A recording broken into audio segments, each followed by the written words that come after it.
The Senate Committee on Labor and Government Reform held a public hearing on Tuesday about Senate Bill 44, which would make Wisconsin the 25th right-to-work state in the country.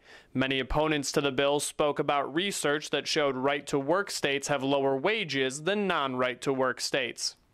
To give you the key findings up front, and this is kind of the punchline up front, you don't have to trust me at this point because I'm going to show you where these numbers come from, but what the most rigorous research shows is that all other things being equal, the impact of adopting a right-to-work law in 2015 is to lower wages by about 3% for both union and non-union workers across the state.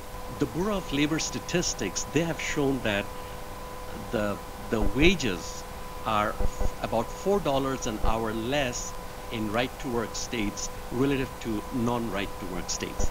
Now, if I take that number and if I look at the number of workers in Wisconsin, I can calculate by how much their income will decline if we have a right to work.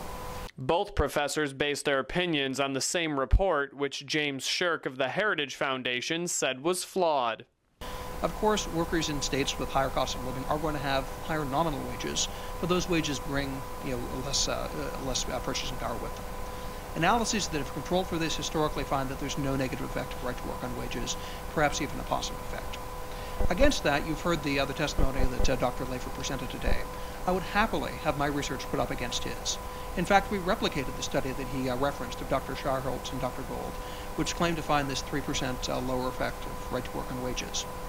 We found, using the same regression analysis they did, and you have this, by the way, in your written testimony, so I can go on this in more detail if you'd like, but all the econometrics are there in the written testimony.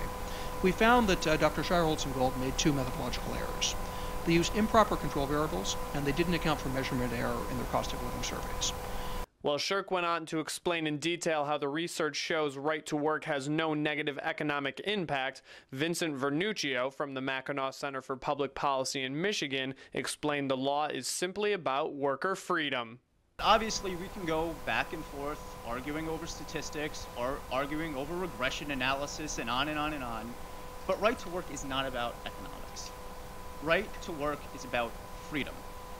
It's about giving workers the ability to choose whether or not they want to financially support a union. They have the ability to drop out. They have the ability to resign their membership. But in the non-right to work states, they still have to pay. And they still have to pay a vast majority of those dues. What right to work does is it makes those unions prove their worth to their members. It's going to make those unions stronger, and it's going to give workers the freedom to choose whether or not those dues are worth it. The public hearing went on for more than 8 hours, and the committee voted 3-1 to approve the bill. Senator Chris Larson did not vote. The full Senate is expected to take up the bill Wednesday afternoon. For the MacIver Institute, I'm Nick Novak.